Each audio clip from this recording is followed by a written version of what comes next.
शनिवार को विश्व पशु चिकित्सा दिवस के अवसर पर पशु चिकित्सा एवं पशुपालन महाविद्यालय में विभिन्न कार्यक्रमों का हुआ आयोजन। इस मौके पर पशु चिकित्सा परिसर में एंटी रेबीज टीकाकरण शिविर का भी आयोजन किया गया। रांची के ग्राम टेमर में जिला प्रशासन ने भूमाफिया के खिलाफ बड़ी कार्यवाही करते हुए स्कूल को आवंटित की गई 2 करोड़ 40 लाख रुपए की शासकीय जमीन को कब्जे से मुक्त कराया। पुण्यकारी वैशाख मास में शनि अमावस्या का दुर्लभ संयोग बना। शनि अमावस्या के अवसर पर मंदिरों में शनि महाराज की विशेष पूजा अर्चना की गई। श्रद्धालुओं ने शनिदेव के दर्शन कर पुण्य लाभ अर्जित किया। सरकारी कार्यालयों के आसपास काबिज अतिक्रमणों को हटाने की कार्यवाही जिला प्रशासन ने शुरू कर दी है। इसी कड़ी में जिला प्रशासन और नगर निगम की संयुक्त अमले ने कलेक्ट्रेट कार्यालय के आसपास अतिक्रमणों को हटाने की कार्यवाही की। जिले में इस वर्ष करीब 5 लाख मीट्रिक टन गेहूं की समर्थन मूल्य पर खरीदी का लक्ष्य प्रशासन ने निर्धारित किया था, लेकिन अब तक मात्र 2,12,000 मीट्रिक टन ही खरीद केंद्रों में हुई है, जबकि समर्थन मूल्य पर गेहूं खरीदी की अंतिम तिथि 16 मई है। जिले में अवैध कच्ची शराब बनाने वाले सक्रिय हैं। खासतौर पर ग्रामीण क्षेत्रों में अवैध कच्ची शराब का निर्माण किया जा रहा है। शनिवार को आबकारी विभाग ने पनागर के ग्राम हरहर पौड़ी के पास जंगलों में अवैध कच्ची शराब बनाने के ठिकाने पर दबिश दी और भारी मात्रा में कच्ची शराब बरामद की। ओमती थाना क्षेत्र गुरंदी बाजार पान मंडी के पास एक युवक पर 2 भाइयों ने बाट और पत्थरों से हमला कर दिया। इस घटना में युवक के चेहरे पर गंभीर चोटें पहुंची हैं। घायल युवक ने ओमती थाने में घटना की रिपोर्ट दर्ज कराई है। मध्य प्रदेश में अब रात का तापमान भी रिकॉर्ड तोड़ने वाला है। इस सीजन में पहली बार जबलपुर में रात का पारा 29 डिग्री सेल्सियस के पार हो गया। ऐसे में दिन के साथ साथ रात में भी तपिश और गर्मी बढ़ गई है। नमस्कार, स्वागत है आपका बीटीवी न्यूज में। आपके साथ मैं हूं सना और आइए खबरों की शुरुआत से पहले एक नजर डाल लेते हैं हेडलाइंस पर। स्कूल के लिए आवंटित 12,000 वर्ग फुट शासकीय जमीन को भूमाफिया के कब्जे से कराया गया मुक्त। टेमर में हुई कार्यवाही। 2 करोड़ 40 लाख कीमत की भूमि पर था कब्जा। बैसाख मास और शनि अमावस्या के दुर्लभ संयोग पर शनि मंदिरों में हुए विविध धार्मिक आयोजन। मां नर्मदा के तटों पर उमड़ी श्रद्धालुओं की भीड़। और मध्य प्रदेश में रात का तापमान भी रिकॉर्ड तोड़ने पर आमादा। सीजन में पहली बार जबलपुर में न्यूनतम तापमान 29 डिग्री सेल्सियस के पार। मौसमविदों ने आम जनता से सावधानी बरतने की अपील की। गर्मी के तेवर और तीखे होने के आसार। शनिवार को विश्व पशु चिकित्सा दिवस के अवसर पर पशु चिकित्सा एवं पशुपालन महाविद्यालय में विभिन्न कार्यक्रमों का आयोजन हुआ। इस मौके पर पशु चिकित्सा परिसर में एंटी रेबीज टीकाकरण शिविर भी लगाया गया, जहां श्वानों का रेबीज टीकाकरण निःशुल्क किया गया। शनिवार को विश्व पशु चिकित्सा दिवस के अवसर पर शहर में विभिन्न कार्यक्रम आयोजित हुए। इस अवसर पर वेटनरी कॉलेज में पशु चिकित्सकों के द्वारा एंटी रेबीज टीकाकरण शिविर भी लगाया गया, जहां श्वानों का निःशुल्क रेबीज टीकाकरण किया गया। पशु चिकित्सा महाविद्यालय द्वारा पशु चिकित्सा दिवस के अवसर पर आयोजित की गई विभिन्न प्रतियोगिताओं में भाग लेने वाले प्रतिभागियों को विश्व पशु चिकित्सा दिवस पर पुरस्कृत भी किया गया। वर्ल्ड वेटनरी डे पे हम बस इतना बताना चाहेंगे कि कोई भी ना प्रोफेशन होता है, कम नहीं होता है। अब पर्सन है स्कोप नॉट अ प्रोफेशन। इंसान जिस जगह अच्छा करना चाहे जहाँ कर ले। ये नहीं मानना है कि वेटनरी कम है या एमबीबीएस ज्यादा है। हम more than one species treat करते हैं, इसलिए हम हमेशा हर वेटनरियन को सम्मान देना चाहिए। एनिमल्स के प्रति प्रेम होना चाहिए। बस इस अवसर पर मैं यही कहना चाहूँगी। Thank you.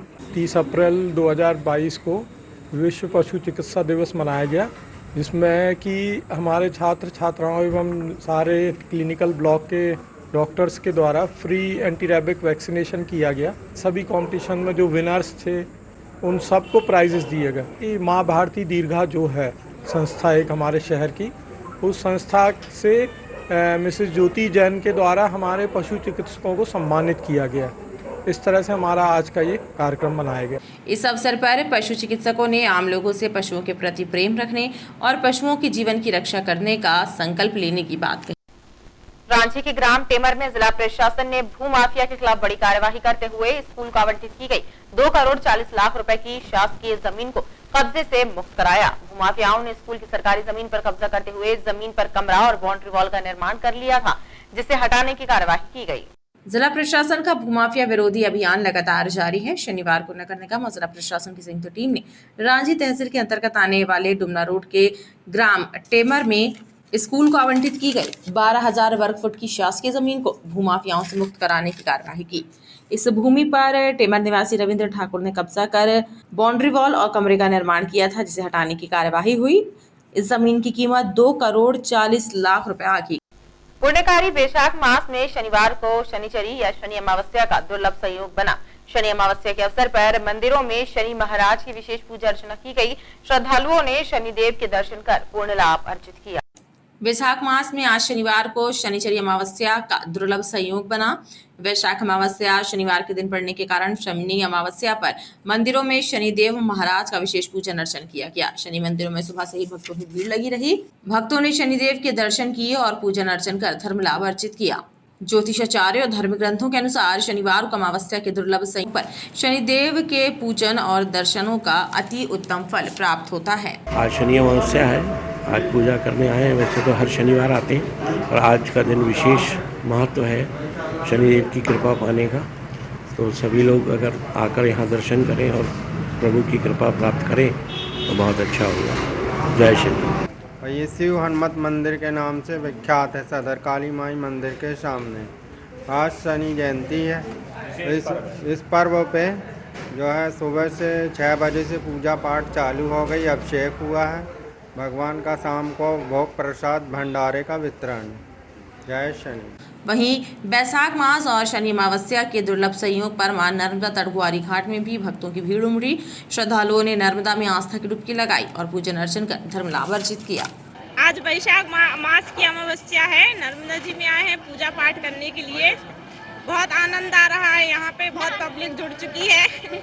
बहुत ही अच्छा लगा यहाँ पे आके, क्योंकि ये एकमात्र मंदिर है जो कि किसी भी नदी में बीच में स्थित है। अभी तो हम लोग नाव से आए हैं यहाँ पे और घूमने के पर्पज से आए थे। आज अमावस्या भी है तो माता के दर्शन मिल गए। पवित्र वैशाख मास चल रहा है जो कि 17 अप्रैल से प्रारंभ हुआ है और जो कि आने वाली 16 मई तक चलेगा। मां नर्मदा के तटों पर सुबह 5 बजे से श्रद्धालुओं के स्नान ध्यान करने वालों की काफ़ी भीड़ लगी हुई है। लोग स्नान करके सत्यनारायण भगवान की कथा अभिषेक करते हुए सत्तू और बेल का विशेष रूप से दान कर रहे हैं, जिससे उनके पूर्वजों को इसकी पुण्य की प्राप्ति हो।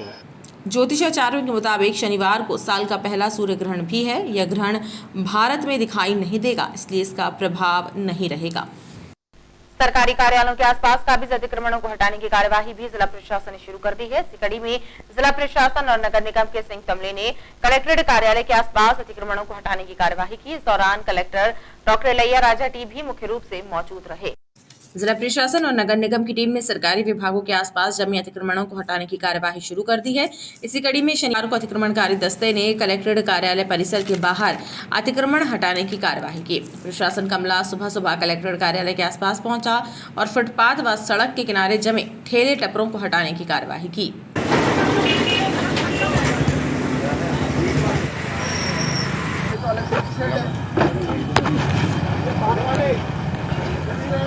कार्रवाई करेंगे, हम एफआईआर दर्ज करेंगे एंड मतलब जब्ती करेंगे। वेरी क्लियरली है, हम पब्लिक को ये पब्लिक प्लेस है, सबसे पहला राइट्स है, अधिकार है, पब्लिक की बनती है। सो मतलब किसी पब्लिक को इनकन्वीनियंट करते हुए, जैसे बहुत सारे गाड़ियाँ आ रही है, यहीं खड़ी हो रही है, एंट्रेंस में प्रॉब्लम्स क्रिएट हो रही है। डेफिनेटली पब्लिक को परेशान करते हुए कोई भी दूसरा व्यक्ति अपना बिजनेस नहीं कर सकता है। तो इनको बार बार समझाई दिए गए, ये अंतिम चेतावनी है। इसके बाद कार्रवाई डेफिनेटली हम लोग एफआईआर रजिस्टर करेंगे, जब्ती करेंगे। अभी तो ये किए है, इसके पीछे का अतिक्रमण है, 2 अतिक्रमण को हटाने की कार्रवाई चल रही है। फिर आप देखते हैं आगे कहाँ पे है, तो सब हटाएंगे। अतिक्रमण को हटाने ही शहर से। प्रशासन की इस कार्यवाही से अतिक्रमणकारियों में हड़कंप और अफरा तफरी मची रही। जिले में इस वर्ष करीब 5 लाख मीट्रिक टन गेहूं की समर्थन मूल्य पर खरीदी का लक्ष्य प्रशासन ने निर्धारित किया था, लेकिन अब तक मात्र 2,12,000 मीट्रिक टन की खरीदी ही खरीदी केंद्रों में हुई है, जबकि समर्थन मूल्य पर गेहूं खरीदी की अंतिम तिथि 16 मई है। जिले में गेहूं खरीदी की निर्धारित लक्ष्य को पूर्ण कर पाना प्रशासन के लिए कठिन साबित हो रहा है। जिले में समर्थन मूल्य पर गेहूं की खरीदी की अंतिम तिथि 16 मई है, लेकिन अब तक खरीदी केंद्रों में 2,12,800 मीट्रिक टन गेहूं की खरीदी समर्थन मूल्य पर हुई है। प्रशासन ने इस वर्ष 5 लाख मीट्रिक टन गेहूं खरीदी का लक्ष्य निर्धारित किया था, लेकिन इस लक्ष्य को प्राप्त करना प्रशासन के लिए कठिन साबित हो गया है। अधिकारियों का कहना है कि खरीदी केंद्रों में 2015 रुपए समर्थन मूल्य पर गेहूं की खरीदी की जा रही है। लेकिन मंडियों में किसानों को अपनी उपज का भाव समर्थन मूल्य से ज्यादा मिल रहा है। इस कारण किसान मंडियों की तरफ आकर्षित हो रहे हैं। ऐसे में अंतिम तिथि तक खरीदी केंद्रों में निर्धारित लक्ष्य को पूर्ण कर पाना बेहद मुश्किल है। हमारी आज दिनांक तक लगभग 19,242 किसानों से हम लोगों ने 2,12,800 मैट्रिक टन गेहूं का उपार्जन कर लिया है। हमारे 130 उपार्जन केंद्र हैं जिन पर खरीदी लगातार अभी जारी है। अंतिम तिथि गेहूं उपार्जन की 16 मई है। तब तक हम लोग किसानों से गेहूं का उपार्जन करेंगे। चूँकि जो समर्थन मूल्य है वह 2,015 रुपये है, लेकिन अभी मंडियों में रेट गेहूं का बहुत अच्छा है, जिसकी वजह से किसान जो है मंडियों की तरफ आकर्षित हो रहा है। तो हमें लगता है कि हम लोग शायद 3 लाख 3.5 लाख मैट्रिक टन के अंदर हमारा उपार्जन जो है वो समिति स्तर पर जो मतलब सरकारी खरीदी है वो इससे ऊपर शायद ही जा पाए। अभी जैसे मंडियों में आज का रेट हमको पता चला है कि 2100 से ऊपर चल रहा है, तो 2100 से ऊपर जा रहा है और इधर समर्थन मूल्य हमारा 2015 है। तो बिल्कुल निश्चित है कि किसान जो है अधिक राशि पर ही अपना गेहूं बेचेगा, तो वो मंडियों की ओर आकर्षित हो रहे हैं। सर यहाँ पर सब कुछ व्यवस्थाएं हैं। 11 बजे से बोली चालू हो जाती है, उसके बाद कांटा आ जाता है तो लाई हो जाने लगती है। कोई प्रॉब्लम नहीं है यहाँ पर। क्या रेट मिल रहा है इस बार खास की? ऐसे 19, 30, 40 और अच्छे माल के 2000 के ऊपर भी जा रहे हैं। ऐसे 50-60 कुंटल लेके आए हैं। जिला प्रशासन ने समर्थन मूल्य पर गेहूं खरीदी के लिए किसानों का पंजीयन किया था, लेकिन मात्र 19,242 किसानों ने ही खरीदी केंद्रों पर जाकर समर्थन मूल्य पर अपनी उपज बेची। ज्यादातर किसानों ने तो अभी भी खरीदी केंद्रों से दूरी बनाकर रखी है। ऐसे में प्रशासन के लिए निर्धारित लक्ष्य को प्राप्त कर पाना कठिन ही नहीं नामुमकिन है। जिले में अवैध कच्ची शराब बनाने वाले सक्रिय हैं। खासतौर पर ग्रामीण क्षेत्रों में अवैध कच्ची शराब का निर्माण किया जा रहा है। शनिवार को आबकारी विभाग ने पनागर के ग्राम हर पौड़ी के पास जंगल में अवैध कच्ची शराब बनाने के ठिकाने पर दबिश दी। यहां भारी मात्रा में लाहन और अवैध कच्ची शराब बरामद हुई। विभाग के अधिकारियों ने लाहन को मौके पर नष्ट करने की कार्यवाही की।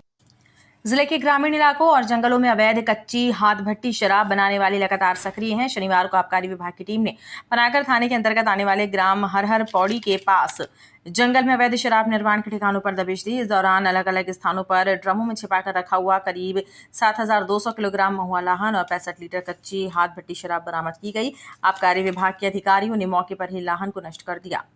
आज सुबह 6 बजे के आसपास पनागर थाना अंतर्गत हर पौड़ी करके एक गांव है, उसके पीछे बहुत सारा जंगल है।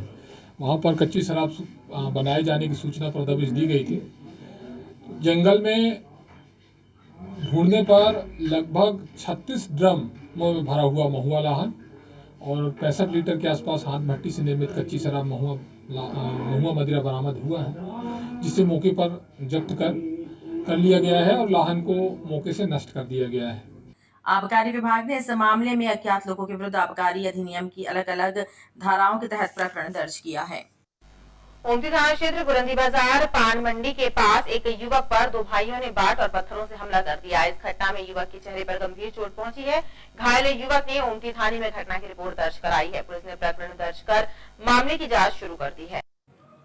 ओमती थाना क्षेत्र भरदीपुर के पास रहने वाले सचिन सोनकर नामक युवक पर अनमोल सोनकर और उसके भाई ने बाट और पत्थरों से हमला कर दिया। इस घटना में सचिन के चेहरे पर गंभीर चोट पहुंची है। घायल सचिन ने घटना की रिपोर्ट ओमती थाने में दर्ज कराई है। सचिन ने जानकारी देते हुए बताया कि पान मंडी के पास वह खड़ा था, तभी अनमोल ने उससे शरबत पीने की बात कही। जब उसने मना किया तो अनमोल और उसके भाई ने हमला कर दिया। मैं वहाँ से जा रहा था, अनमोल सोनकर बोलता शरबत पी लिया, हम लोग नहीं पियेंगे। माँ बहन की गाली बकने लगा, बाट फेंक के मार दिया। गुरंदी बाजार पान मंडी के सामने उन्होंने बहुत सारे जन खड़े थे, बाकी वो अनमोल सोनकर और उसका भाई ईंटा पत्थर से मारने लगा और उसकी अम्मा मेरे घर में जाके गाली को उतार कर रही है। ये सचिन सोनकर हैं, गुरंदी बाजार में रहते हैं भरतीपुर में। उन्होंने अभी आकर रिपोर्ट लिखाई कि अनमोल सोनकर नाम के लड़के ने बाट फेंक कर मार दिया है, जिससे चेहरे पर चोट आई है। प्रार्थी की रिपोर्ट पर अपराध पंजीबद्ध कर विवेचना में लिया गया। पुलिस ने घायल को इलाज कराते हुए मारपीट करने वाले फरार आरोपियों की तलाश शुरू कर दी है। पुलिस ने घायल का इलाज कराते हुए मारपीट करने वाले फरार आरोपियों की तलाश शुरू कर दी है। मध्य प्रदेश में अब रात का तापमान भी रिकॉर्ड तोड़ने पर आमादा है। इस सीजन में पहली बार जबलपुर में रात का पारा 29 डिग्री सेल्सियस के पार पहुंच गया। ऐसे में दिन के साथ साथ रात में भी तपिश और गर्मी बढ़ गई है। प्रदेश में गर्मी सारे रिकॉर्ड ध्वस्त करने पर आमादा है। दिन का तापमान जहां 44 डिग्री सेल्सियस के पार होने लगा है, तो वहीं एमपी में रात का पारा भी तपिश बढ़ाने लगा है। इस दौरान पहली बार जबलपुर में न्यूनतम तापमान 29.3 डिग्री सेल्सियस दर्ज हुआ, जो कि सामान्य से 4 डिग्री सेल्सियस अधिक था। मौसम वैज्ञानिकों की माने तो रात के तापमान में भी बढ़त होने की संभावना है, जबकि प्रदेश के कई शहरों में अधिकतम तापमान 44 और 45 डिग्री के पार बना रहेगा।